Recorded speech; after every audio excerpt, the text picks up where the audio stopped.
يسبح لله ما في السماوات وما في الأرض الملك القدوس العزيز الحكيم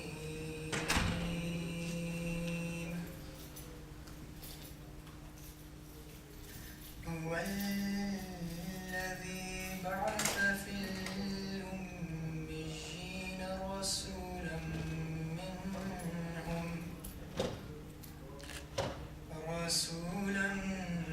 منهم يتلو عليهم آياته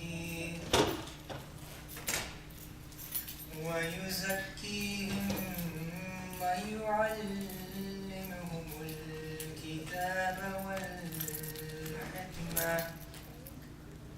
وإن كانوا من قبل لفي ضلال مبين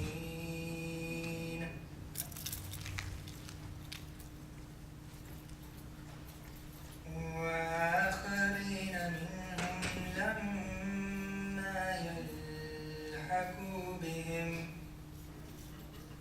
وهو العزيز الحكيم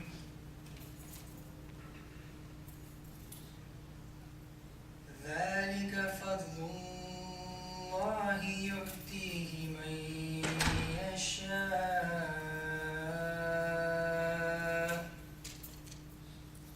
والله ذو الفضل العظيم.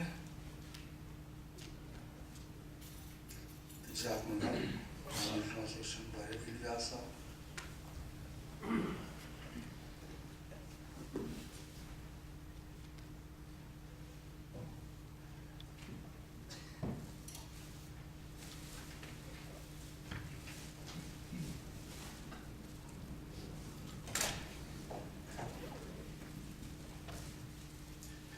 In the name of Allah, the gracious, the merciful, whatever is in the heavens and whatever is in the earth glorifies Allah, the sovereign, the holy, the mighty, the wise.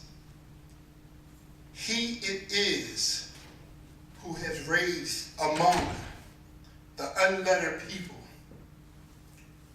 a messenger from among themselves who recites unto them his signs and purifies them and teaches them the book and the wisdom, although they had been before and manifest misguidance, and among others from among them who have not yet joined them. He is the mighty, the wise. That is Allah's grace. He bestows it on whom he pleases, and Allah is the master of immense grace. Jazakumullah Sultana. We request for the Darsi Hadith Manansa.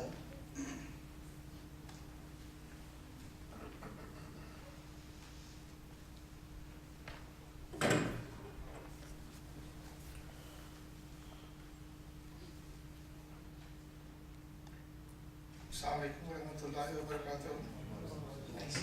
Allahumma salli ala Muhammadin wa ala ali Muhammad kama sallaita ala Ibrahim wa ala ali Ibrahim innaka Hamidum Majid. Allahumma barik ala Muhammadin wa ala ali Muhammad kama barakta ala Ibrahim wa ala ali Ibrahim innaka Hamidum Majid. حدثني عبد العزيز بن عبد الله قال حدثني سليمان بن بلال عن سعد عن أبي الغيث عن أبي هريرة رضي الله عنه قال كنا جلوسا عند النبي صلى الله عليه وسلم فأنزلت عليها سورة وآخرين منهم لما يلحق بهم الجمعة قال قلت من هم يا رسول الله ولم يراجعوا حتى صال ثلاثة وفينا سلمان الفارسي وزار رسول الله صلى الله عليه وسلم يده على سلمان ثم قال لو كان الإيمان عند السرية لناله رجال أو رجل من هؤلاء. Narrated by Abu Huraira Radiallahu Ta'ala Anhu, while we were sitting with the Prophet Muhammad Sallallahu Alaihi Wasallam, Surah Al-Jumu'ah was revealed to him, and when the verse, and he Allah has sent him Muhammad also to other Muslims, was recited by the Prophet, I said, who are they, O Allah's Messenger? The Prophet did not reply till I repeated my question thrice. At the time, Salman al-Farsi was with us, so Allah's Messenger put his hand on Salman, saying, if faith were at the place of Suraya, even the some man from these people would attain it. Sahih Bukhari, Volume 6, Book 60, Hadith 420. The Holy Prophet Muhammad Sallallahu Alaihi Wasallam has himself told us that this man would be among the Persian lineage, and Mirza Ghulam Muhammad alayhi salatu wassalam was. Now the main idea of this sign is it also states the time of Messiah and clearly tells us that he would appear when faith would be at the highest star, meaning it would be corrupt and people would misinterpret the teachings of Islam and what the Quran actually states.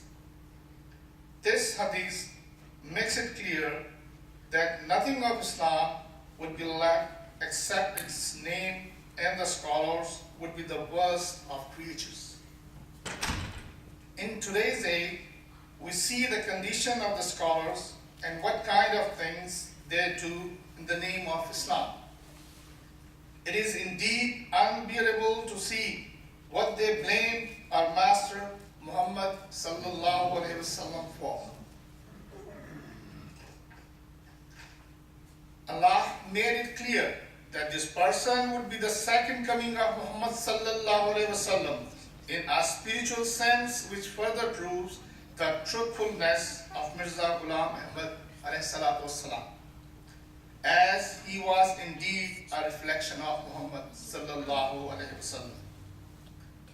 Mirza Ghulam Ahmad alayhi salatu wassalam has stated, people who think in physical terms sometimes link the promised one to the progeny of Hassan radiallahu anhu, sometimes to Hussain radiallahu anhu, and sometimes to Abbas radiallahu anhu. But what the Holy Prophet sallallahu alaihi wasallam truly mean was that the promised one would be his here, just like a son would be inherit his name, his character, his knowledge, his spirituality, and would reflect his very image. He will acquire nothing on his own, but will acquire everything from the Holy Prophet sallallahu alaihi wasallam, and will so lose himself in him as reflect his very image. A misconception removed, page 15. May Allah enable everyone to understand and recognize the coming of Hazrat Messiah والسلام, accept him and follow his guidance, which is the guidance of the Holy Quran and the teaching of Holy Prophet sallallahu alaihi wasallam. Allahumma salli ala Muhammad wa ala Muhammad. Jazakumullah Alhamdulillah. Now we'll have the poem by Zubair Ubaidullah Sahab and translation by Barkat Adil Sahab.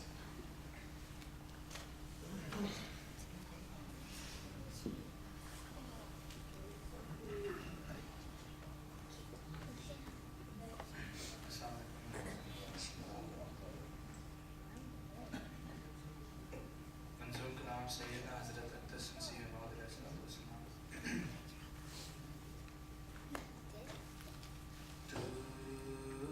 تم نے سکھایا فرقان جو ہے مدار ایمان، جس سے ملے ہیں عرفان اور دور ہووے شیطان.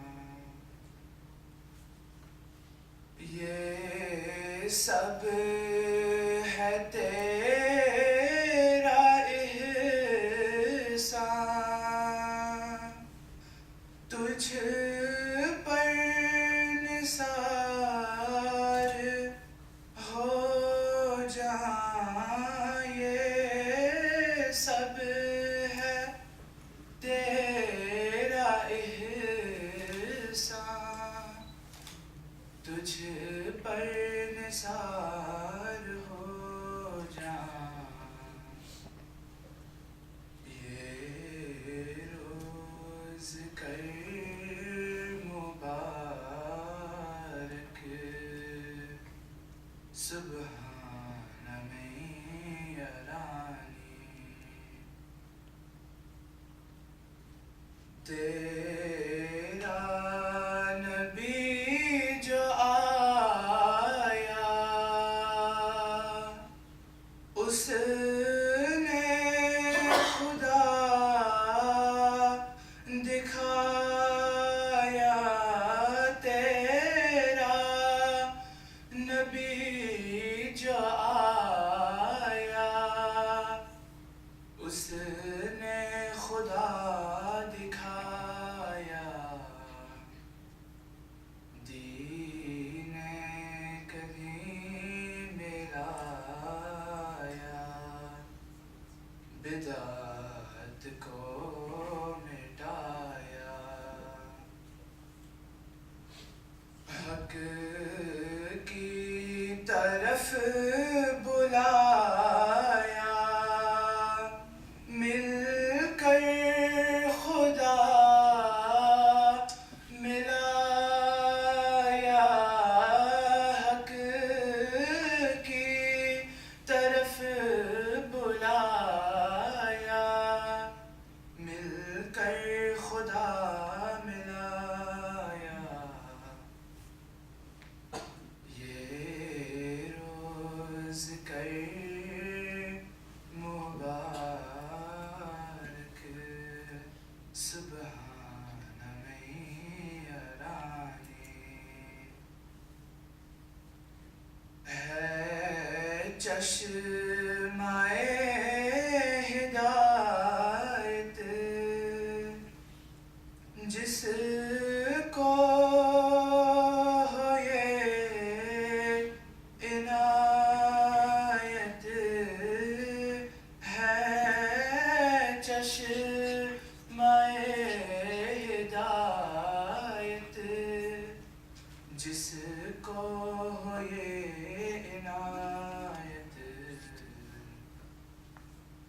یہ ہیں خدا کی باتیں، ان سے ملے ولایت.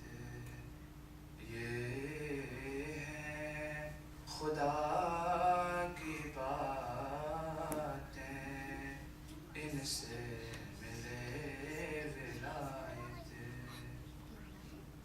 یہ نور دل کو بخشے، صدق کو کرے سرایت. یہ نور دل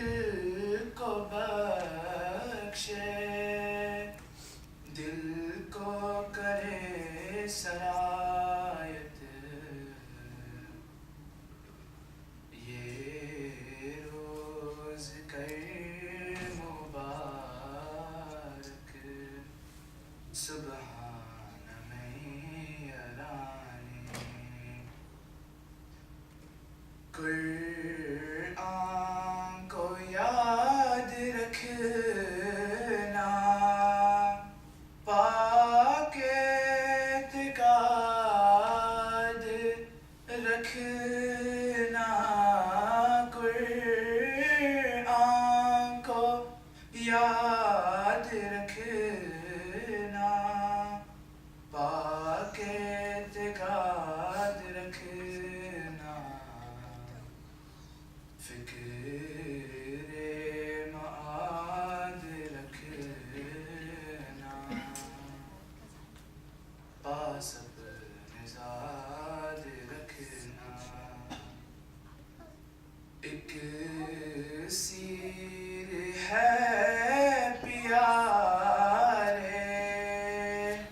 सिद्क़ और SADAD रखना एक सीर है प्यारे सिद्क़ और SADAD रखना ये रोज़ कर मुबारक सुबहान मैया रानी ये रोज़ कर मुबारक सुबहान मैया रानी Jazakumullah Jaza. I request Barkat Adil sir for the translation of the poem of the Prophet Masih alayhi salam.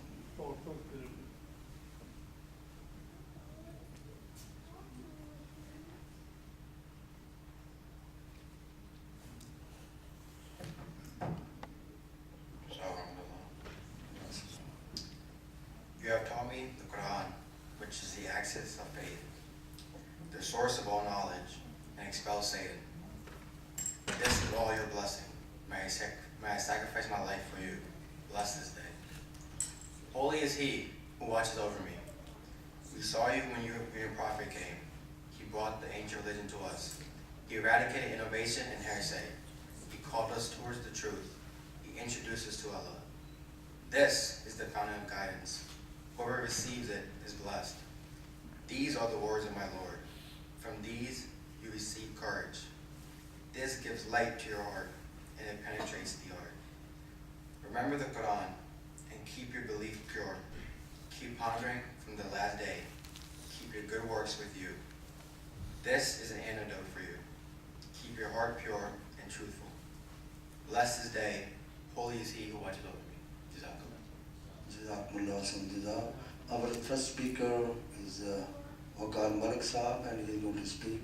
Why do we believe in Hazrat Mirza Ghulam Ahmad of Qadian?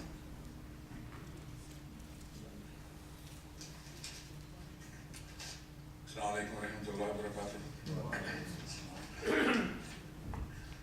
Ashhadu an la ilaha illallah wahdahu la sharika lahu wa ashhadu anna Muhammadan abduhu wa rasuluh. Amma ba'du fa'udhu billahi minash shaitanir rajim. Bismillahir rahmanir rahim. The speech that I'll be giving on today, the topic is, why do we believe in Hazrat Mirza Ghulam Ahmad of Qadian, promised Messiah? I would start sharing my thoughts with reference to Huzur's last Friday's sermon, which he amply covered the importance of this subject.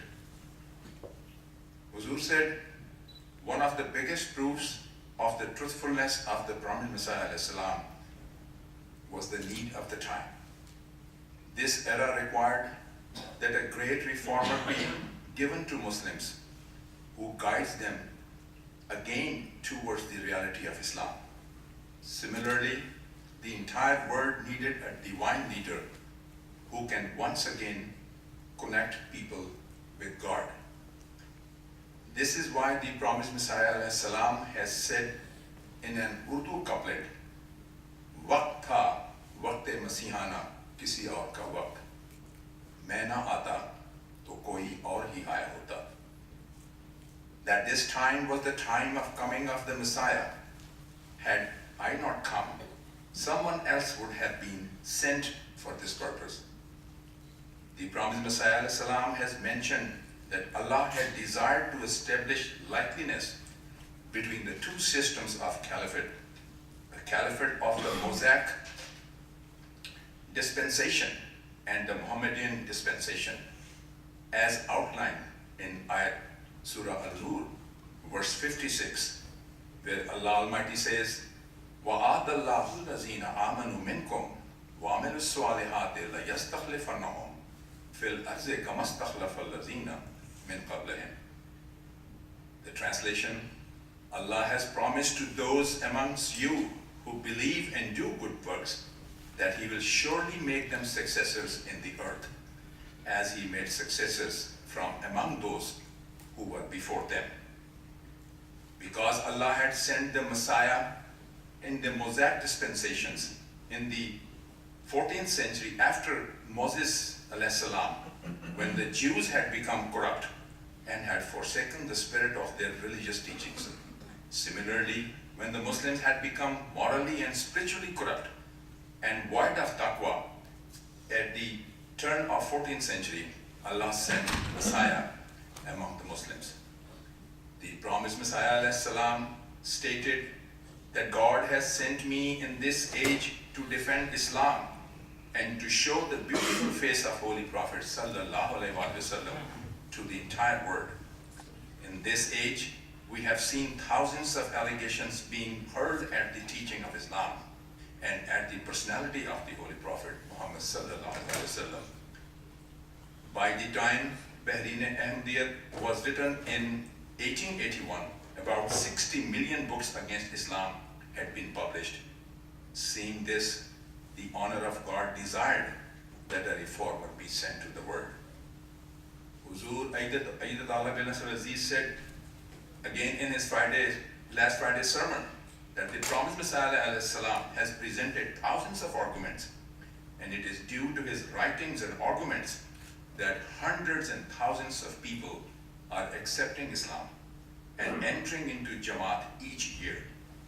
It's a decree of Allah that it is only through Hazrat Mirza Ghulam Ahmad alayhi salam, the promised Messiah and Mahdi, that the reality and the true spirit of Islam can be re-established in this world. All other endeavors will be unsuccessful.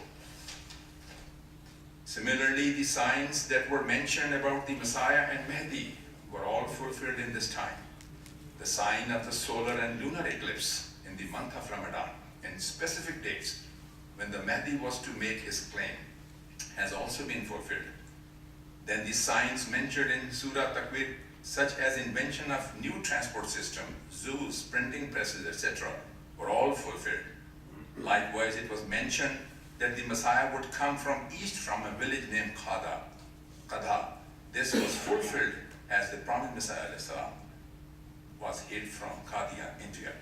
Similarly, there were prophecies about the time of the promised Messiah and Mahdi, that in all that time that there would be fights between the nations, plagues and other droughts and other atrocities. Huzur Ayyadat Allah bin Nasr Aziz also discussed how the Holy Prophet Muhammad sallallahu alaihi wasallam was sent for the perfection of guidance, and the promised Messiah alayhi salam has been sent for the propagation of this perfect guidance. This perfect guidance was given to the Holy Prophet sallallahu alaihi wasallam, and in this age, Allah has sent promised Messiah alayhi salam to propagate this guidance. Allah has also bestowed humanity with various inventions which are assisting in completion of this task. Now, Hazrat Khalifatul Masih IV Rahmullah Alayh was asked this question in London Mosque more than one time by the audience. What was the need for Imam Mahdi, and why should Imam Mahdi be acceptable to us when the Holy Quran is complete, the traditions are there, and the contents of these books are final? This has been a main question, has been asked many times. And in response to that, Huzur had replied, and these are not the exact words, but this is the gist of that all Muslims believe that the Holy Quran is one and complete without doubt. The tradition of Holy Prophet ﷺ are final, and both the Holy Quran and the traditions are to continue as the word to be accepted, as the word to be believed, and the word to be followed in till the end of the time. Yet Holy Prophet, despite his knowledge that the book is complete and this is final, Prophet till the end of the time himself prophesied that a time will come when Imam Mahdi would appear from Allah and be raised by Allah. So that question was answered many times before. Yet according to Holy Prophet ﷺ, Muslims need Imam Mahdi and are waiting for Imam Mahdi. Why do we need Imam Mahdi? And why we are waiting for him? And what will be the status of the Imam Mahdi? I'm sure you never thought of that.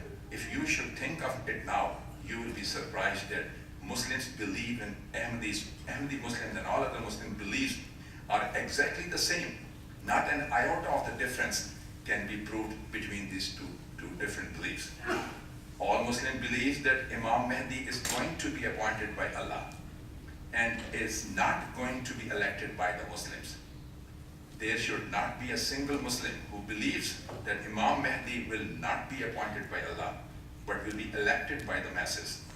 If any Muslim claims that all the ulama of the world will declare that the person is kafir, anybody who is elected by the people will not be a true Mahdi, but it has to come from Almighty Allah. So Imam Mahdi is a person to come. If he has not come already, who will be directly raised and appointed by Allah? However, this is one part of the belief. The other part of the belief is that whoever refuses to accept will also become amongst the kuffar. Now, bearing these two beliefs in mind, quote me one example from any person having these two attributes and these two qualities who was a non-prophet. Not a single man on earth appeared in the history with these two qualities who was not a prophet. In fact, a single man cannot be quoted from the entire history of all the religions where a man can be said to have been appointed directly by Allah and to believe in this time and to believe in him is not imperative. Read the Holy Quran, many verses support this concept. So Muslims maintain that they do not believe even a subordinate prophet would ever come, while they believe in Imam Mahdi, and that Allah himself will appoint and raise him. So they are most surely contradicting their own claim. The truth is that Muslims believe in the subordinate prophet the moment they believe in Imam Mahdi. So now it is only a question of personalities. As far as beliefs are concerned, any honest and any true person will have to agree and admit that the concept of Imam Mahdi is exactly the concept which Ahmadis term as subordinate prophet. Whether you call him a subordinate prophet or not, whether you call him a man or not, it is not important. Again, Muslims believe that the Jesus Christ is going to come again. In what capacity is he going to come again? Will he leave the prophethood behind in the heavens? If he descends from the heaven, obviously not, because all Muslim scholars believe and claim. Whoever believes or claims that the Jesus, when he appears, will leave his prophecies behind and will come as an ordinary person is a liar and is beyond any outside pale of Islam. This is common belief. Every Muslim scholar, Ahmadi or non-Ahmadis, the reason for this belief is that our Holy Prophet ﷺ himself prophesied that when Jesus Christ comes, he would come as a prophet. In the book of Hadith Muslim, the Holy Prophet ﷺ himself called Jesus 4 times a prophet of Allah, which is an Ummati Nabi.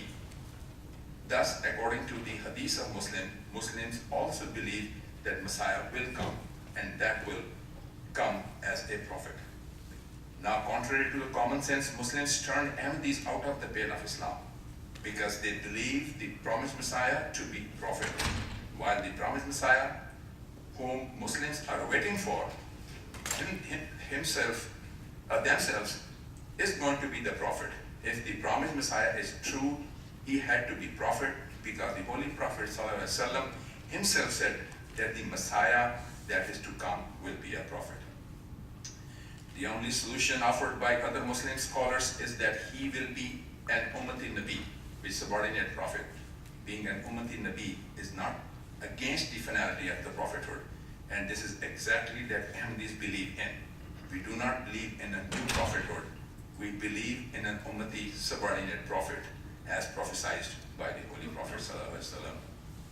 Now in verse Surah Nisa, which has been mentioned before also, and I'll just give the translation of Surah chapter 4, verse 70 and 71.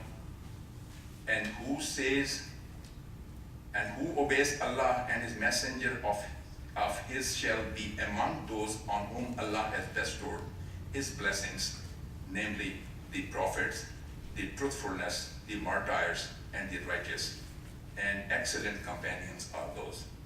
This grace is from Allah, and sufficient is Allah, all-knowing. May Allah enable all the Muslim Ummah and all the scholars of Muslim Ummah right now to understand the true meaning of Islam and true meaning of peace, and how they can see that the truth of Islam is only in Ahmadiyyat. The statements given by Huzur on recent incidents and incidents happening prior to that, the message of peace given by Huzur and the promised Messiah, I think that is the only way that Muslim Ummah and world can be united together. Assalamu alaikum. Jazakumullah khairan. Now we have the main speaker, our respected Imam Abdullah Tibba Sahab. He's going to speak the promised Messiah and his vision.